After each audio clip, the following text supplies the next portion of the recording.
টাকার খুব দরকার, তাই আমি আবার একটা পরোটা দোকানে কাজে লেগে গেলাম। তোমরা জানোই যে আমি একটা বাড়িতে কাজ করি, সেই বাড়িতেও কাজ করছি, প্লাস টাকা পয়সার প্রচণ্ড দরকার। আমার বোনরা স্কুলে পড়ে, টিউশন পড়ে, ওদের খরচা আমাকেই চালাতে হয়। হ্যাঁ, আমার মা বাবাও করে, কিন্তু ওর মা বাবা অতটাও পারে না, তাই আমি, আমার বোনরাও কাজ করে, দিয়ে আমি আর একটা পরোটা দোকানে কাজে লেগে গেলাম।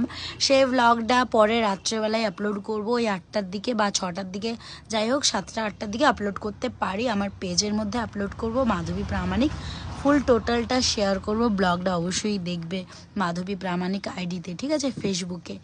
তো চলো, পরোটাটা বেলছিলাম, অনেক দিন পর পরোটা বেলছি, পারছিলামই না। 3 বছর আগে এখানে আমি কাজ করেছি, 3-4 বছর হয়ে গেছে প্রায়।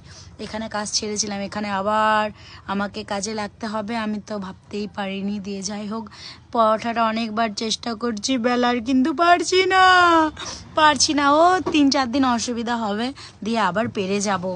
আচ্ছা, কারা কারা পরোটা বেলতে পারো বলো। আর ঘরে হলে পারি, ঘরে যখন করি তো ঘরে পেরে যাই, কিন্তু এই যে দোকানে করতে আসলেই পারি না, একটু ডিস্টার্ব হয়ে যায়। আগে করতাম, দেখো একটা ছিঁড়া ফাটা পরোটা বানালাম, তো এবার ভাজতে হবে আমাকে লাল লাল করে।